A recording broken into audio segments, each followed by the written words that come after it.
Regocíjate, oh moradora de Sión, en tu Rey. Regocíjate, oh moradora de Sión, en tu Rey. Regocíjate, oh moradora de Sión, en tu Rey. Regocíjate, oh moradora de Sión, en tu Rey. Grande es el Señor y digno de suprema alabanza. Grande es el Señor y digno de adoración. Grande es el Señor, grande es el Señor y digno de suprema alabanza. Grande es el Señor y digno de adoración. Regocíjate, oh moradora de Sión, en tu Rey. Regocíjate, oh moradora de Sión, en tu Rey. Regocíjate, oh moradora de Sión, en tu Rey. Regocíjate, oh moradora de Sión, en tu Rey. Grande es el Señor y digno de suprema alabanza.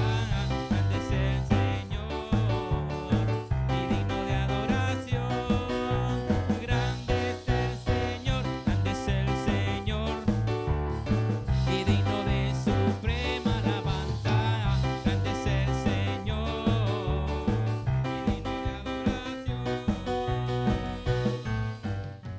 Dios le bendiga en esta mañana, hermanos.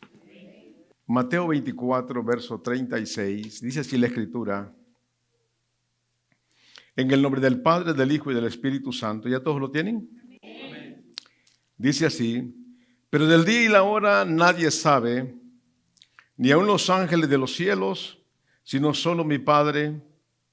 Mas como en los días de Noé, así será la venida del Hijo del Hombre. Porque como en los días antes del diluvio estaban comiendo y bebiendo, y casándose y dándose en casamiento hasta el día en que Noé entró en el arca. Y no entendieron hasta que vino el diluvio y se lo llevó a todos. Así será también la venida del Hijo del Hombre, dice.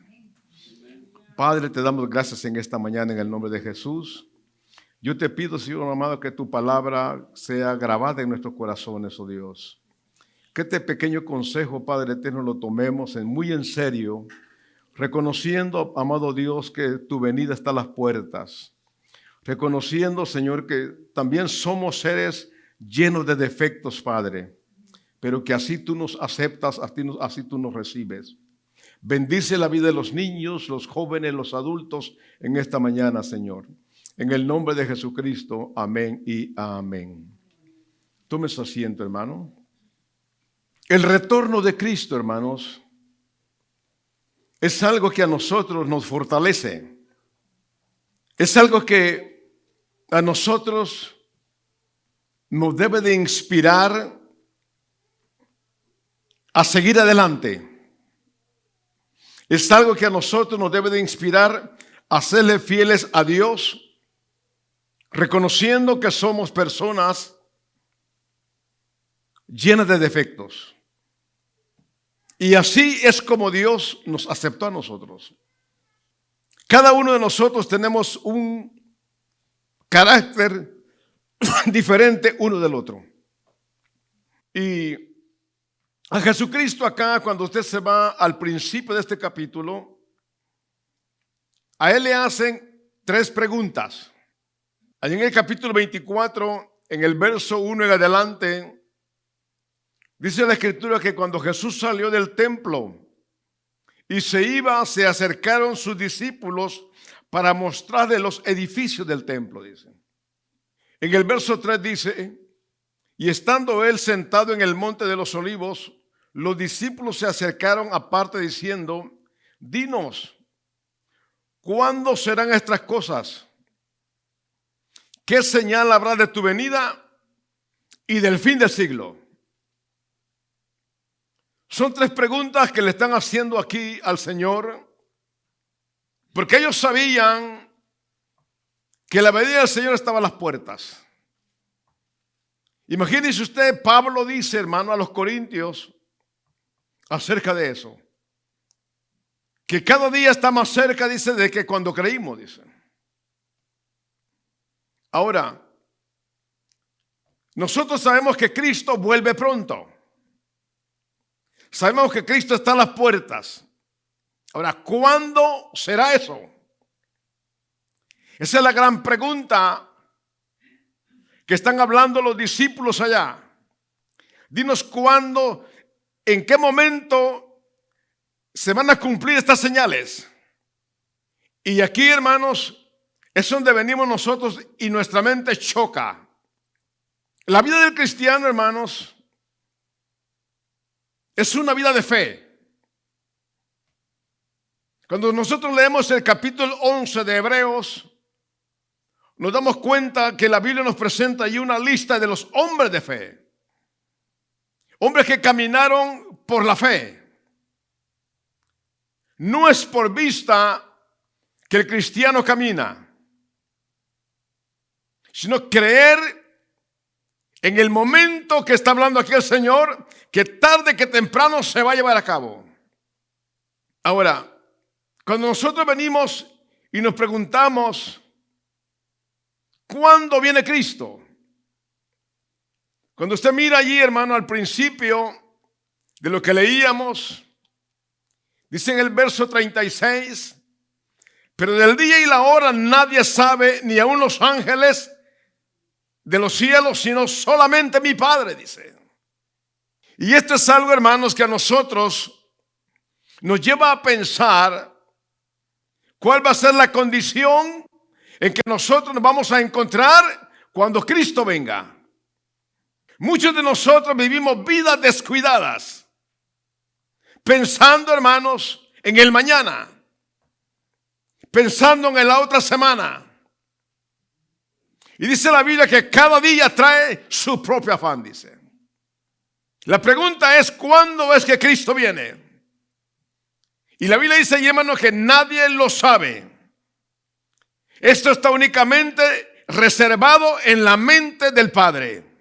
Sin embargo, cuando usted sigue leyendo más abajo, si el Señor no dice nada del día y de la hora, pero habla de algo que es muy importante. Y es de la época, es del tiempo. Mira lo que está diciendo ahí la Escritura. El verso 37. Más como en los días de Noé, dice. Si él no dice el día, no dice la hora, no dice el año, pero está hablando de un tiempo acá. Dice, más como en los días de Noé, así será, dice, la venida del Hijo del Hombre. Aquí se habla de una época en donde se nos está haciendo comparaciones. Cuando dice más, como en los días de Noé, así será, dice, la venida del Hijo del Hombre. Entonces nos preguntamos nosotros, ¿qué es una época? Si nosotros venimos y empezamos a investigar eso, nos vamos a dar cuenta que una época es un lapso de tiempo. Recuerdo cuando fue la moda en los 60, 70, en donde andábamos muchos peludos con pantalones acampanados que eran de pelito así, como dicen, colochitos, decimos en Guatemala. Se hacían su afro y se miraban bien. Fue una época, hermanos, que ya pasó. Fue un tiempo que ya transcurrió. Sin embargo, aunque ha quedado evidencia de eso aún todavía hoy día. Una época de tiempo, hermanos, es eso. Es un lapso de tiempo en el cual se distingue por ciertos acontecimientos. Es una época, hermanos, que se distingue por ciertos acontecimientos de esa misma época. Y eso es lo que está hablando aquí, hermano, la Escritura. Son acontecimientos de esa generación. Y la Biblia dice allí, hermano, esta generación no pasará, dice, sin que todo esto se cumpla, dice. Entonces nos preguntamos nosotros, ¿qué es una época? Si nosotros venimos y empezamos a investigar eso, nos vamos a dar cuenta que una época es un lapso de tiempo. Recuerdo cuando fue la moda en los 60, 70, en donde andábamos muchos peludos con pantalones acampanados que eran de pelito así, como dicen, colochitos, decimos en Guatemala. Se hacían su afro y se miraban bien. Fue una época, hermanos, que ya pasó. Cristo aquí, hermano, está identificando un tiempo en el cual será su retorno. Y dice que será similar a la época de Noé. Será similar, dice, al tiempo de Noé. Y a nosotros nos toca investigar en esta mañana qué era lo que pasaba en el tiempo de Noé. ¿Qué era lo que estaba aconteciendo, hermanos, en los días de Noé? Y hacer un análisis. Hacer un pequeño análisis, hermanos, de nuestra época y de que lo que estaba sucediendo en aquel tiempo. ¿Qué es lo que miramos nosotros hoy día? El diablo, hermanos, ha tirado su bafo. Ha tirado, hermanos, su bafo. Yo recuerdo, hermano, una vez estábamos bañándonos en un río allá y no sé cómo distinguimos una rama donde había una serpiente pequeña. Tenía abierta su boca, pero sí, hermano, a cierta distancia, como de aquí a la pared, tenía un animalito. Y ese animalito, hermanos, estaba agarrado, bien agarrado. Y la serpiente lo estaba jalando. Como que tenía imán ese animal. Y mirábamos que ese animal se hacía así. Y la serpiente estaba aquí. El diablo, hermano, así tiene a mucha gente dentro de la iglesia. Creyendo que estamos bien delante de Dios, pero estamos mal. Estamos caminando mal delante de Dios. Yo no estoy diciendo están caminando, estamos caminando mal. La venida de Cristo, hermano, está a las puertas. El retorno de Cristo, hermano, está a las puertas. Ahora, ¿cuál va a ser la condición en que nos vamos a encontrar cuando Cristo venga? La Biblia dice en Apocalipsis que el Espíritu de la iglesia dice, ven Señor Jesús. ¿Le está diciendo eso usted al Señor? ¿O está pensando usted hacer negocios en la próxima semana o el próximo año? Es algo, hermanos, lamentable cómo se encuentran muchas iglesias hoy día. Yo siempre digo una cosa. La Biblia dice, hermano, de acuerdo a lo que la Escritura dice, que nosotros somos luz para el mundo. Pero resulta ahora que el mundo ha sido luz para la iglesia. Porque ha metido nuevas ideas mundanas dentro de la iglesia. Y la iglesia las ha adoptado. La iglesia las ha agarrado y las ha puesto en práctica dentro de la iglesia.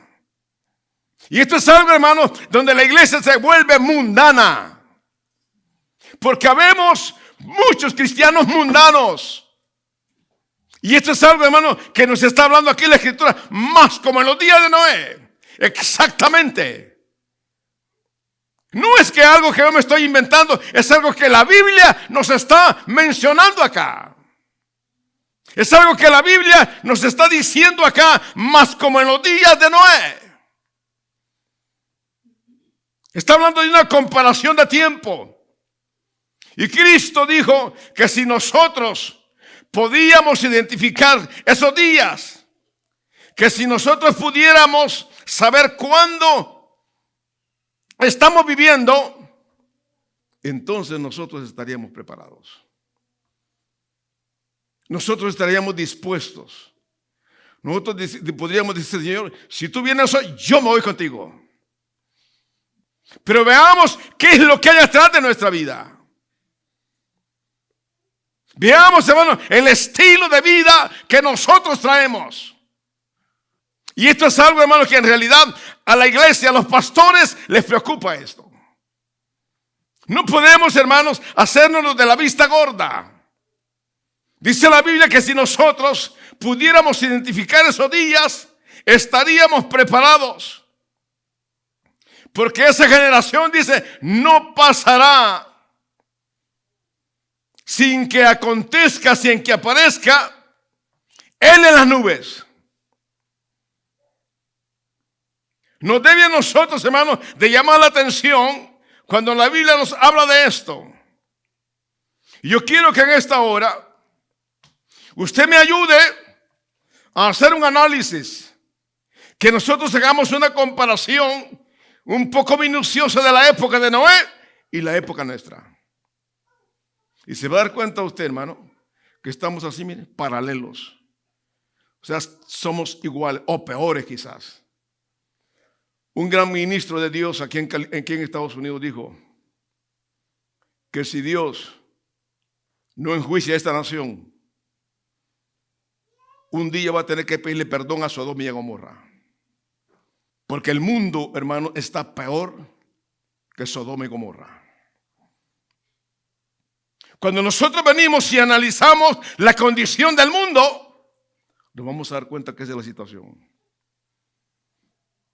Ahora la iglesia, ¿cómo está? El diablo ha aventado un bafo que la iglesia está adormecida.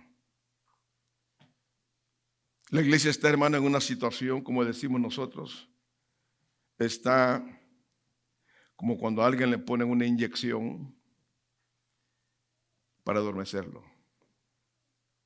Debemos nosotros, hermanos, de analizar qué era lo que pasaba en aquel tiempo y qué es lo que está aconteciendo hoy en día.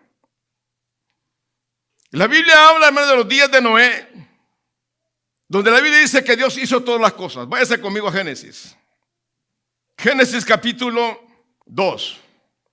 Dice la escritura allí, hermanos, en el verso 7.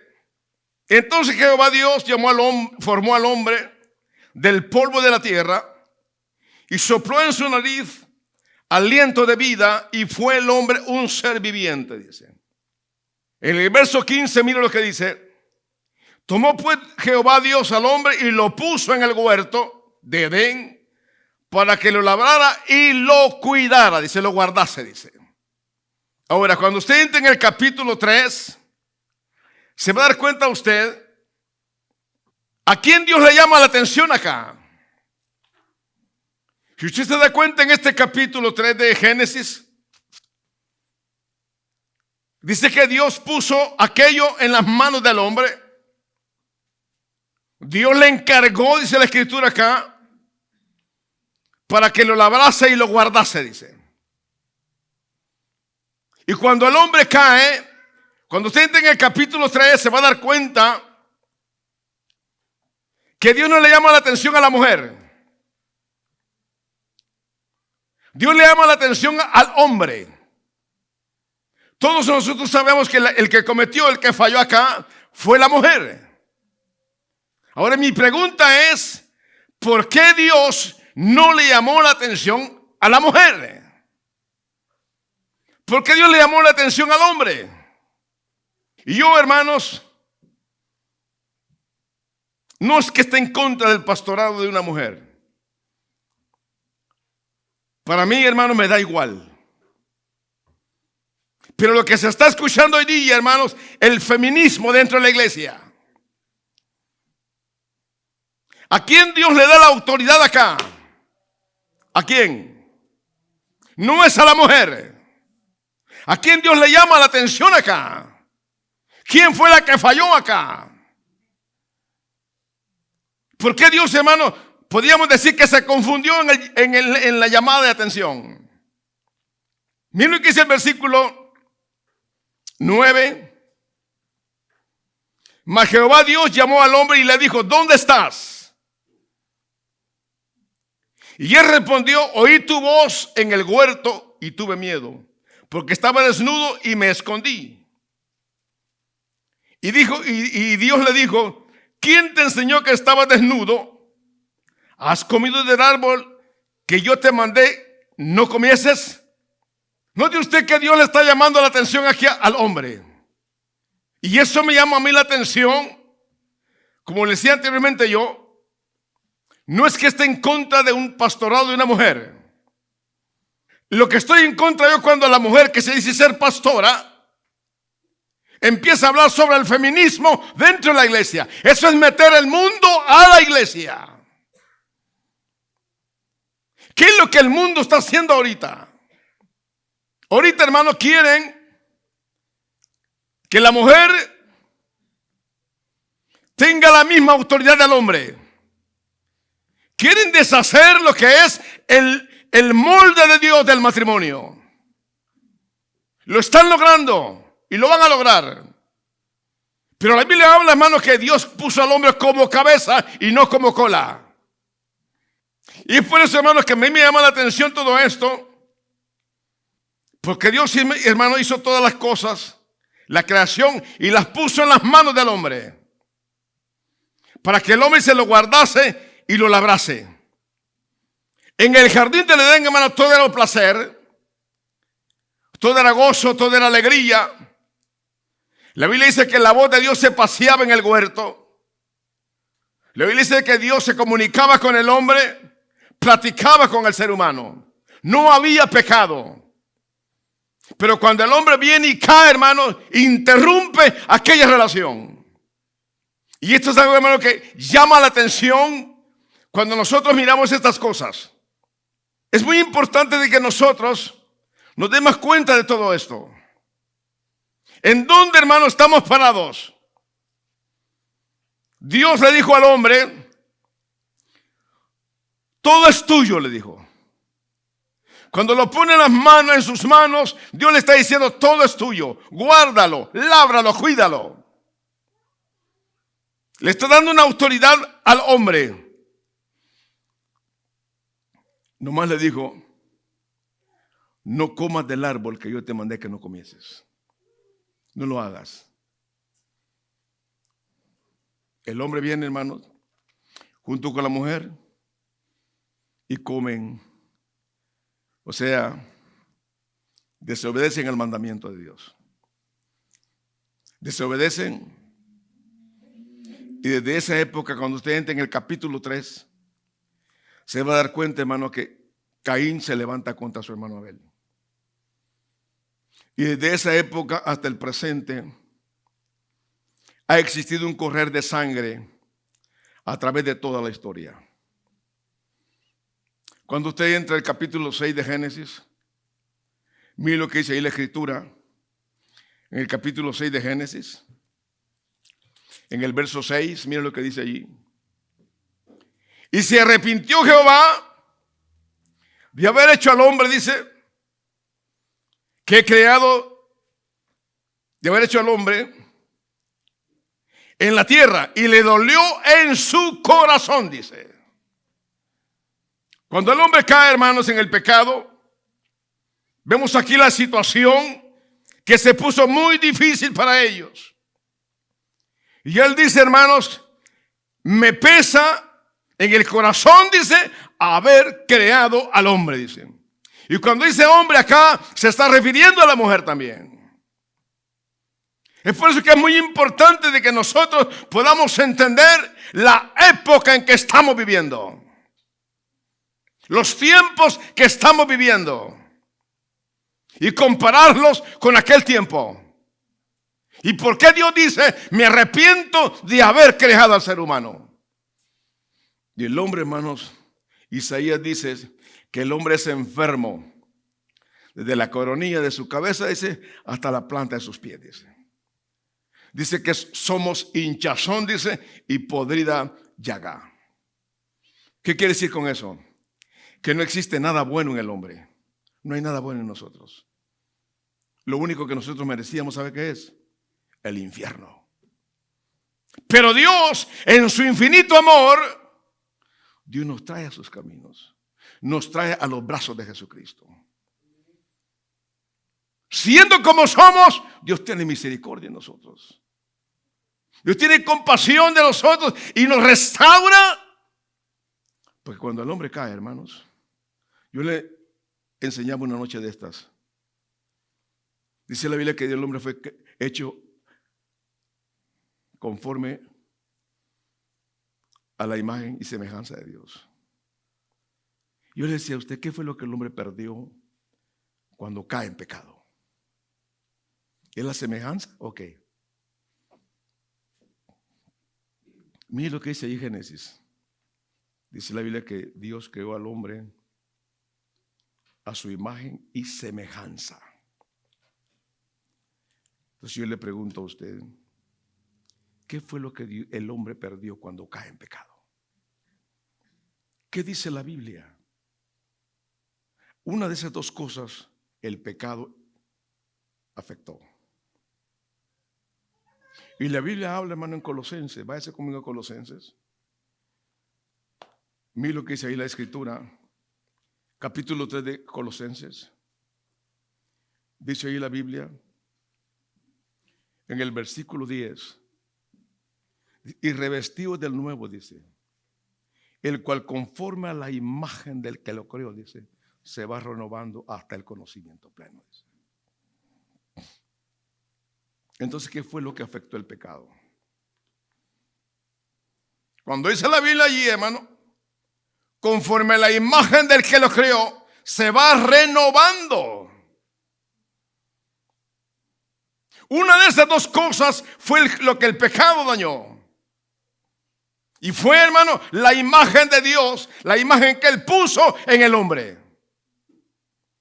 Por eso dice Pablo, conforme a la imagen del que lo creó, se va renovando, dice.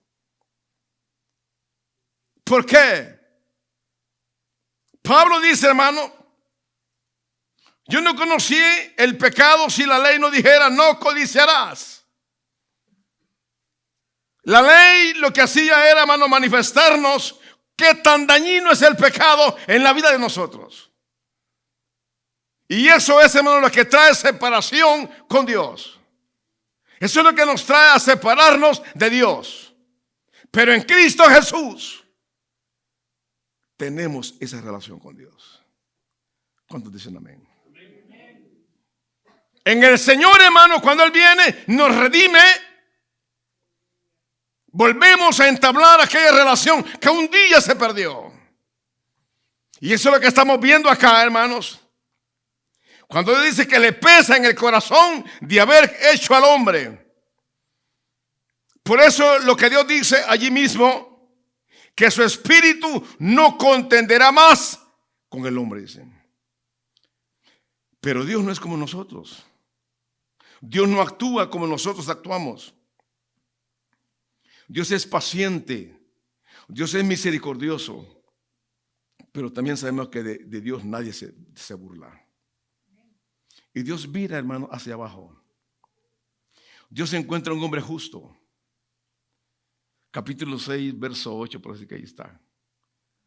Cuando dice la Biblia que Dios miró a Noé, varón justo, dice. Y Dios viene y le da el plan a Noé. Porque Dios tenía un propósito, Dios tenía un plan. Ese hombre era Noé, y Dios se le revela a él y le dice, Noé, ha llegado el fin de todo ser viviente, le dice. Yo voy a acabar, como quien dice, con todos. Pero Dios le dice, hermanos, ese mensaje a Noé. Y Noé tenía que predicarle a aquella generación. ¿Cuál era el mensaje que Noé tenía? ¿Cuál era el mensaje que Noé llevaba a aquella generación? ¿Por qué la Biblia le llama pregonero de justicia? Veamos lo que dice Hebreos 11. Yo le citaba ese pasaje hace un momento. Hebreos capítulo 11, en el verso 7. Por la fe Noé, cuando fue advertido por Dios acerca de cosas que no se veían, dice, que aún no se veían. Yo quiero que usted le preste atención a eso. ¿Cuáles eran las cosas que no se veían? ¿Cuáles eran las cosas que la gente tenía que aceptar por la fe? Vaya a Génesis capítulo 2. Miren lo que es en el versículo 5. Y toda planta del campo, antes que fuese en la tierra, dice, y toda hierba del campo, antes que naciese, dice, porque Jehová aún no había, dice, hecho llover sobre la tierra. Entonces la vegetación, ¿cómo se podía mantener? Con el rocío. ¿Qué quiero decirle con esto a usted? La gente, hermano, en aquel tiempo, ¿por qué no creyeron al mensaje de Noé. ¿Por qué no lo creyeron ellos? Nunca había llovido. Ellos tenían que creerlo por la fe. ¿Qué es lo que dice 1 Corintios 2:14? Mas el hombre natural, dice, no percibe las cosas que son del Espíritu, porque para él son como locura y no las puede entender, dice. Así como el mundo está, así habemos mucha gente dentro de la iglesia.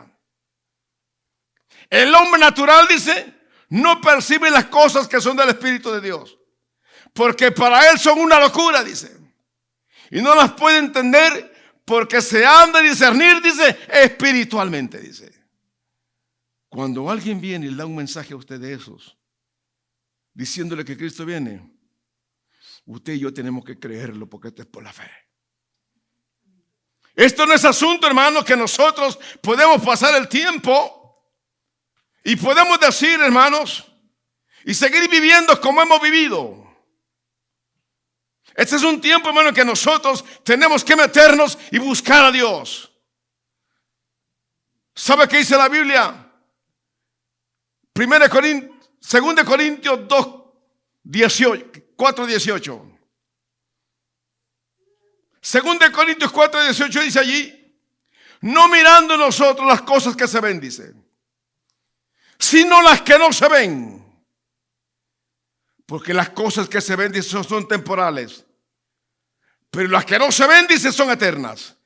Póngale coco a eso, lo que está hablando ahí la Escritura. No mirando nosotros las cosas que se ven, dice. ¿Qué es lo que no se ve? ¿Qué son las cosas que usted y yo no podemos alcanzar a ver?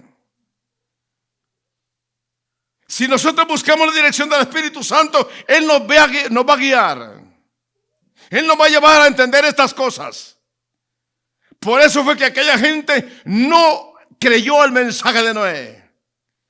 Porque ellos nunca habían visto llover. Ellos nunca habían visto caer una gota del cielo.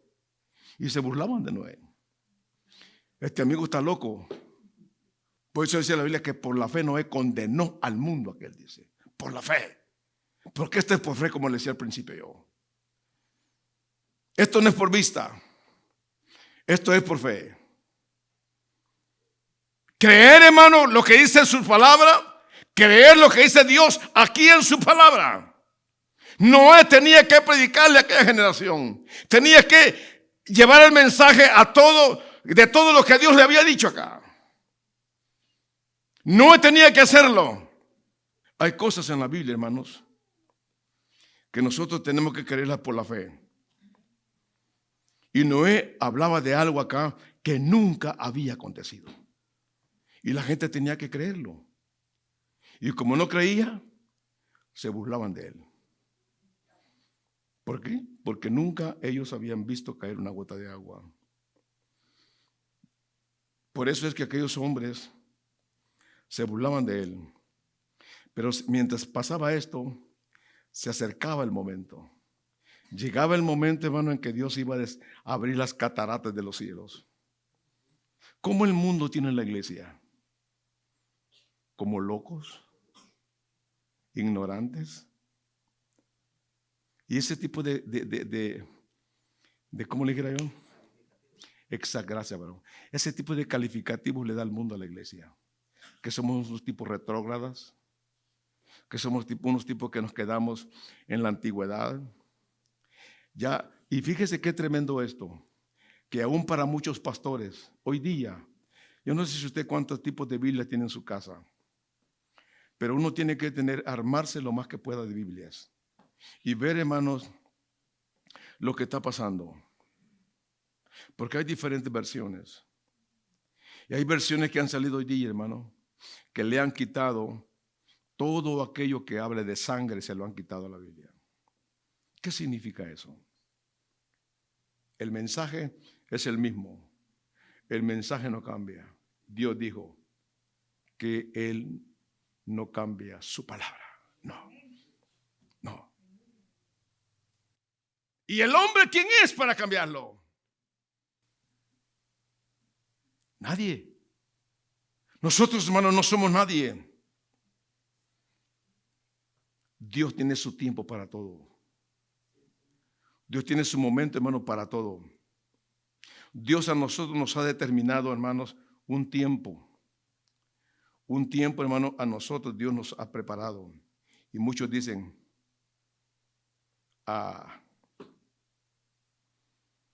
mientras yo esté joven, dice, mientras yo tenga las fuerzas, mientras yo pueda hacer esto y lo otro, cuando sea viejo, entonces yo voy a recibir a Cristo. Pero ¿qué dice la Biblia? Es hoy el día, dice, no es mañana. ¿Por qué? Porque nadie sabe el día ni la hora. Nadie lo sabe, dice la Escritura. Y es por eso, hermanos, que nosotros, muchos dicen, hermanos, cuando yo sea viejo, entonces yo voy a ir al Evangelio. ¿Para qué? Yo recuerdo, hermano, cuando yo recién convertido, allá por el año 79, llegamos al Señor juntamente con mi esposa. Y yo tenía como unos 26, 27 años más o menos. Ahora ya tengo 80 años. Y yo le decía al Señor, llorando, Señor, ¿por qué tú me trajiste a tus caminos a esta edad? ¿Por qué permitiste que yo conociera, que yo me revolcara, que yo hiciera tantas cosas en el mundo, Señor? ¿Por qué? Porque cuando yo llegué a Cristo, hermano, yo platicaba con hermano pastor y yo considero que la conversión mía fue una conversión muy genuina. Porque yo, hermanos, yo estaba muy enviciado, muchos problemas con mi esposa. Yo no aguantaba, yo había tocado fondo, como decimos. Yo cuando llegué al Evangelio le reclamaba eso a Dios, Señor, ¿por qué tú permitiste que yo le hiciera todo esto? Y Dios levantó un vaso, una persona una vez y me dijo, yo permití que tú conocieras todo esto para que tú lo testificaras, me dice. No es en tu tiempo, sino que es en mi tiempo, me dijo. Es en el tiempo de Dios, hermano, cuando Dios viene y trae a la persona. Y eso fue algo que, hermano, que yo lo entendí. Y en ese momento, hermano, a mí se me fue la preocupación. Entonces nosotros, hermanos, tenemos que entender estas cosas. Porque muchos en aquel tiempo tocaron la puerta. Me imagino que mucha gente, hermano, se colgó del arca. Medio mundo queriendo, hermano, abrir las puertas. Pero dice la Escritura que Dios cerró la puerta. Y cuando Dios cierra, no hay nadie quien abra. Y cuando Dios abre, no hay nadie que cierre. Entonces, ¿qué nosotros podemos entender con todo esto, hermano? Que tenemos, hermano, en medio de nuestros problemas, en medio de nuestros errores, tenemos siempre que serle fieles a Dios. Porque este camino es por la fe, esto no es por vista. Aquella gente no creyó el mensaje de Noé. Si a usted nos están diciendo que Cristo viene, tenemos que creerlo. Ahora, pero ¿cómo vamos a vivir? Ese es el asunto. No podemos vivir, hermanos, de acuerdo a nuestra propia mentalidad. No se puede. Tenemos que adaptarnos, hermanos, a lo que la Escritura nos enseña acá. Y dice aquí la Escritura, hermano, que su regreso será semejante, dice, a aquella época, aquellos días de Noé. Igual le dice a aquellos hombres que estaban en la época de Noé, que ese tiempo sería, hermano, igual a aquel tiempo. No hay vuelta a Dios acá. ¿Qué es lo que estamos mirando nosotros hoy día en el mundo? Si vamos a hablar, hermano, del amor libre, donde niñas de 12, 11 años resultan embarazadas, donde vemos en la iglesia, hermanos, concubinatos, donde vemos en la iglesia, hermanos, gente peor, actuando peor que un impío. No mal que yo no soy el pastor aquí, si usted se puede enojar conmigo.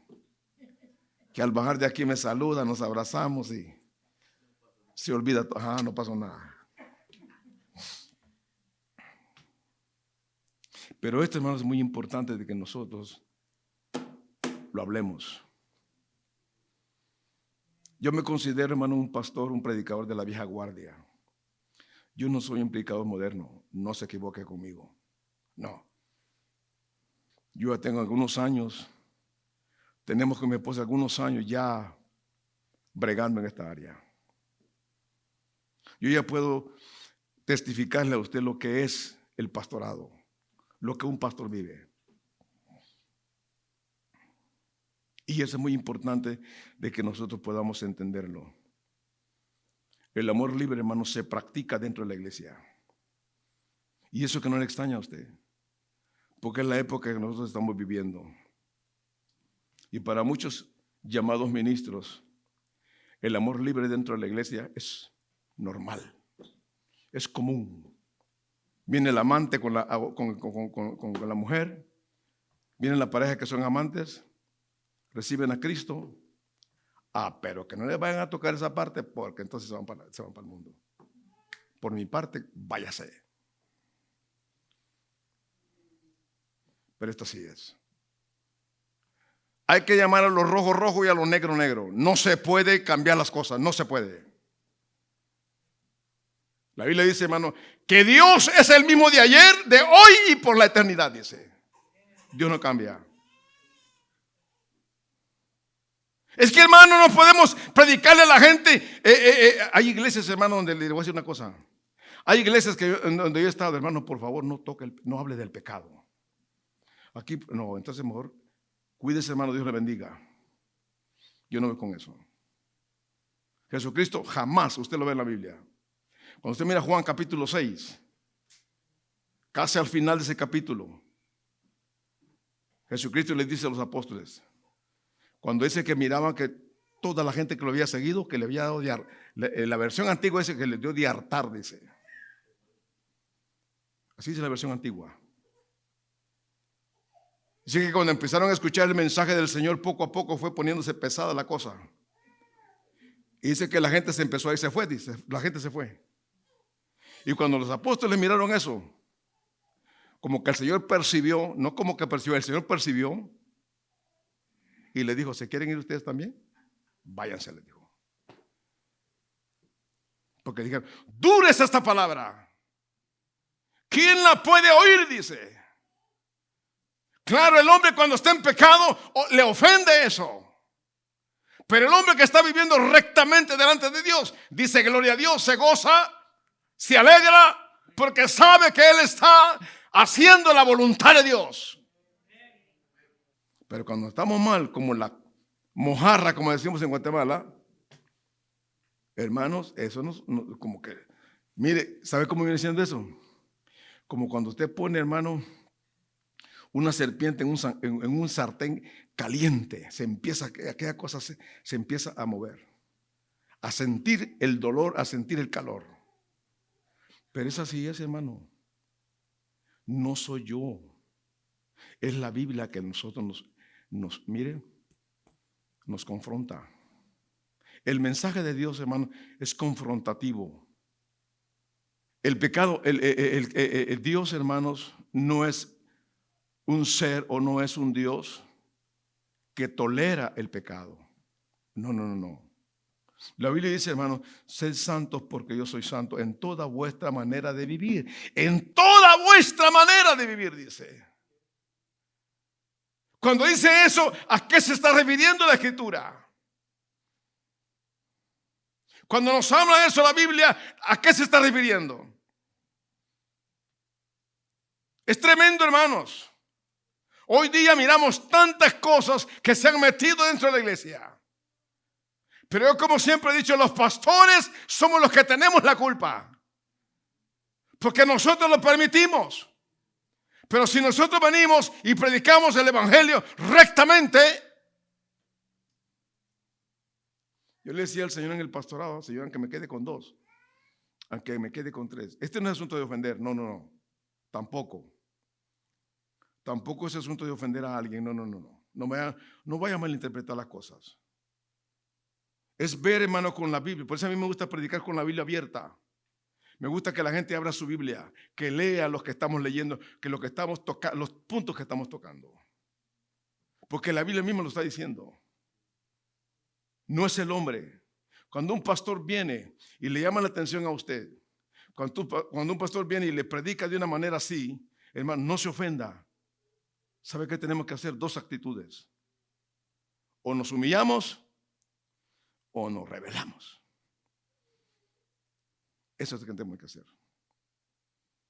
No hay de otra manera que nosotros podamos, hermano, actuar o comportarnos. Hoy día, hermanos, yo podría mencionarle a usted muchas cosas. Podría decirle a usted muchas cosas de lo que está pasando hoy día. ¿Sabe usted lo que es el concubinato dentro de la iglesia? Eso es algo, hermano, serio dentro de la iglesia. Y de los pocos que quedan, hermanos, están casados. Pero ¿sabe usted lo que es el concubinato?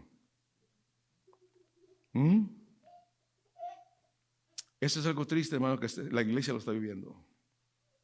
Como decía un pastor a mí una vez, ahí por la Figueroa y la Vernon. Es que es preferible tenerlos adentro, sí, hermano, me decía así, a que estén en el mundo.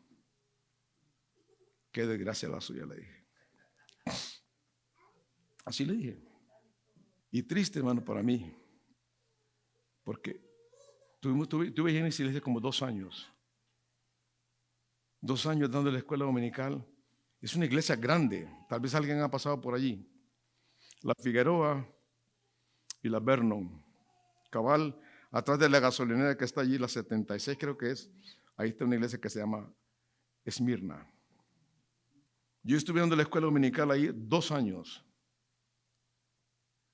Y el pastor, un ancianito que había allí que se llamaba Marcos, me escuchó predicar una enseñanza y me dice, yo fui presidente a nivel nacional en Costa Rica, me dice.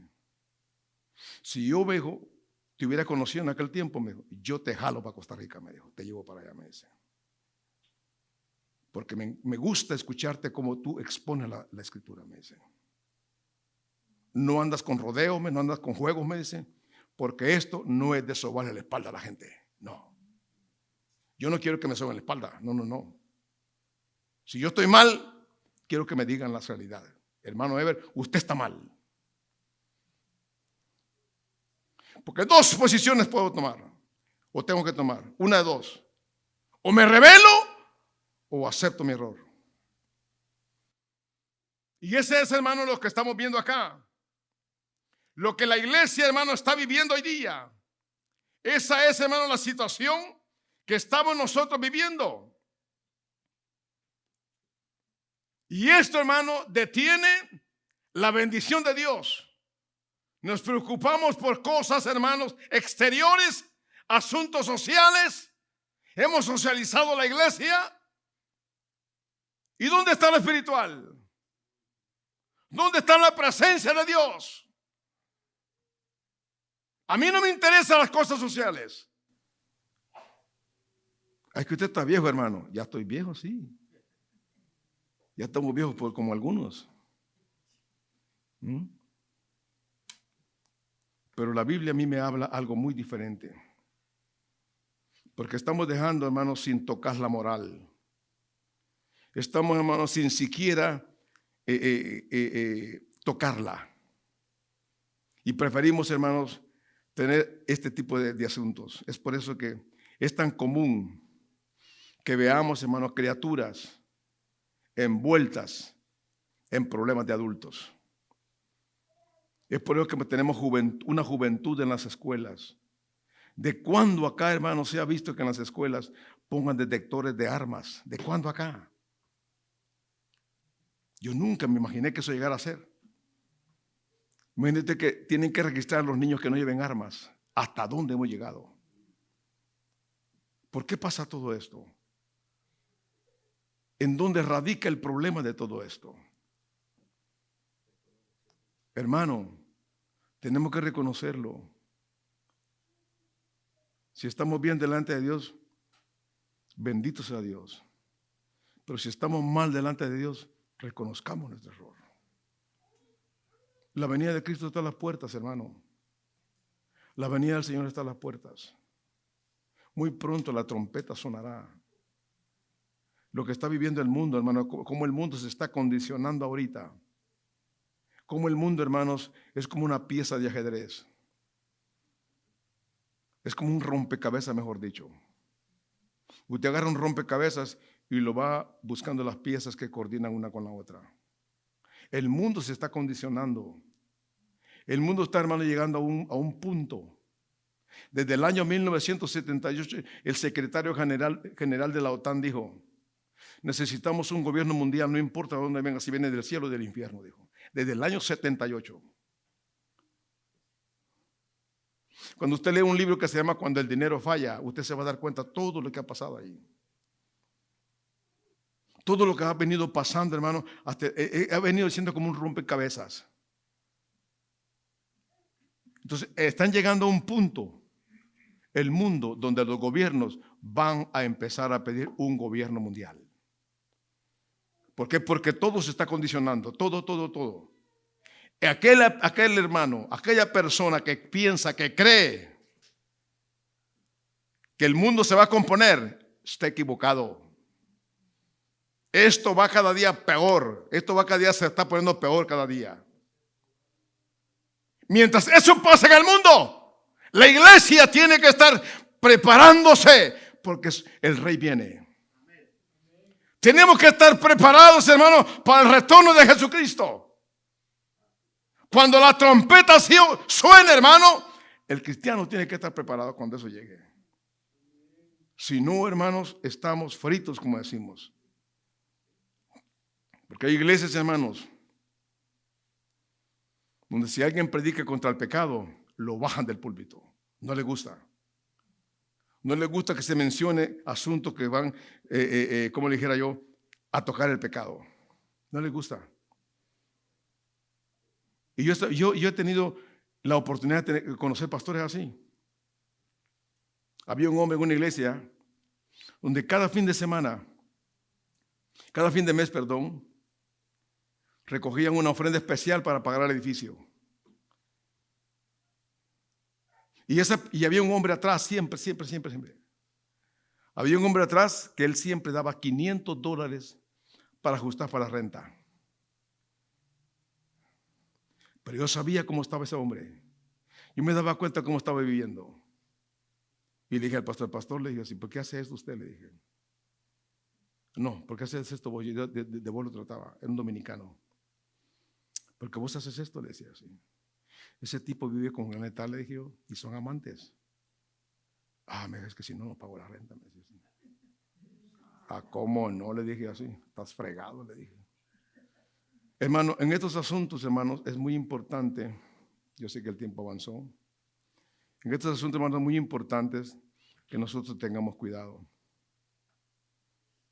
¿Por qué? Hay cosas, hermanos, que pasan dentro de las iglesias. Yo conocí el caso de un hombre en el este de Los Ángeles, que era miembro de una iglesia, la mamá. Ellos los dos eran miembros. Y el hombre ellos tenían 3 niñas, 3 hembritas. En la iglesia, hermanos, la mujer era una mujer que estaba súper sumisa al hombre, en el sentido que la tenía, hermano, bien, pero bien trabajada. Ellos eran miembros de la iglesia, pero el hombre vivía con las 3 hijas, con las 3 niñas. Con las 3 nenas vivía él. Una tenía, creo que como 11 años, la otra tenía como 14 y la otra 16 años. Y ese era el mundo que vivían dentro del hogar. Pero eran miembros de la iglesia. Esas son situaciones, hermanos, que nosotros tenemos que analizarlas. Todo lo que se está dando dentro de la iglesia. Es por eso que es importante de que nosotros, hermanos, analicemos nuestra vida. Porque Dios, hermano, está airado. Vienen juicios. Y los juicios, hermano, que vienen son de la gran tribulación. Dice la Biblia, hermano, que nunca ha habido una tribulación como la que viene. Dice. Nunca la ha habido, dice, ni la habrá, dice. Pero lo que viene para este mundo es crítico, es doloroso. Y muchos, si no estamos preparados, tendríamos que vivir ese tipo de situaciones. ¿Qué es lo que nos enseña la Biblia a nosotros acá? ¿Ah? ¿Qué es lo que habla ya, lo que le citaba yo, 2 Corintios capítulo 4, verso 18? No mirando nosotros las cosas que se ven, dice. ¿Qué es lo que usted mira? Mira carros, mira a su esposo, su esposa, sus hijos, mira su trabajo, el dinero que le dan, el dinero que gana. Todo lo que miramos en este mundo. Y la Biblia habla acá, hermano, no mirando las cosas que se ven, dice, sino las que no se ven, dice. Porque las cosas que se ven son temporales. Todo esto, hermano, es pasajero. Pero ¿por qué, hermano, vivimos como si fuéramos eternos en este mundo? ¿Por qué? Hacemos planes para el otro año, hacemos planes para mañana, para otra semana. Y Santiago dice, ¿qué es lo que habla Santiago sobre eso? Que no hagamos planes para el mañana, porque del mañana nadie sabe, dice. Nadie sabe. Nadie. Y mismo el Señor Jesucristo lo dijo. Cada día, dice, trae su propio afán, dice. Cada día. Aquel que está pensando volverse rico con el loto, yo no sé. Si usted se ríe porque está jugando el loto. No, hermano. Si usted quiere jugar, juegue. Ahí me invita. Pero, hermano, tenemos que estar preparados cada día. Cada día que pasa, hermano, nosotros tenemos que estar preparados. ¿Por qué? Porque Dios, hermano, está a las puertas. Cristo viene pronto. ¿Cuántos pueden decir amén, hermano? ¿Cuántos pueden darle un aplauso al Señor? Y a su nombre. Tenemos, hermanos, que ser conscientes de lo que estamos en la iglesia viviendo hoy día. Tenemos que ser muy conscientes. La situación que estamos viviendo, hermanos, no es para tomarla a la ligera, no es para tomarla en juego, no, no, no. Yo lloro mucho por mis hijos. Lloro mucho por mis nietas. Yo clamo a Dios por mi yerno. Todos los días yo le digo, Señor, mis hijos, ellos tienen el conocimiento tuyo, Señor, le digo. Ellos conocen, porque mi hija muchas veces cuando yo estaba predicando, muchas veces me corregía la bandidad. Usted dijo un versículo que no está ahí, me decía. Usted dijo un versículo mal dicho, me decía. ¿Y cómo es? Le decía yo. Es así, y empezaba y estaba chiquita, estaba pequeña, y me lo corregía. Pero cuando la veo me da mucha tristeza. Doy la vuelta, se me derraman mis lágrimas. Y digo, Señor, ella está en tus manos, le digo. Mi hijo está en tus manos, Señor, le digo. Mis nietas, mi yerno. Sí, yo le digo mis nietas, son 3 nietas las que tenemos. Yo no le llamo bisnieta, sino que le llamo nieta. Entonces nosotros, hermanos, tenemos que buscar cada día más de Dios. Dios tiene grandes cosas, hermano. Por eso Juan 14 dijo, voy pues, dijo, a preparar morada para vosotros, para que donde yo estoy, dice, vosotros también estéis, dice. Esa es una promesa, hermano, que usted la tiene que agarrar por la fe. Por la fe. La vida del cristiano tiene que ser de fe. Caminar por la fe. Eso es lo que nos manda la Escritura a nosotros. Póngase de pie. Cierre sus ojos y vamos a despedir. Señor, estamos delante de tu presencia. Te damos gracias el día de hoy por todo lo que se ha hecho, mi Dios. Te damos gracias por tu palabra, porque hemos alabado y bendecido tu nombre. Ahora, mi Dios, en este momento vamos a salir de este lugar, pero no de tu presencia. Que tu ángel acampe alrededor de nosotros y nos defienda para que nosotros podamos darte siempre la gloria y la honra a ti, mi Dios. Bendecimos tu nombre y que podamos ver a nuestros hogares en el nombre de Jesús. Amén y amén. Y el pueblo del Señor dice...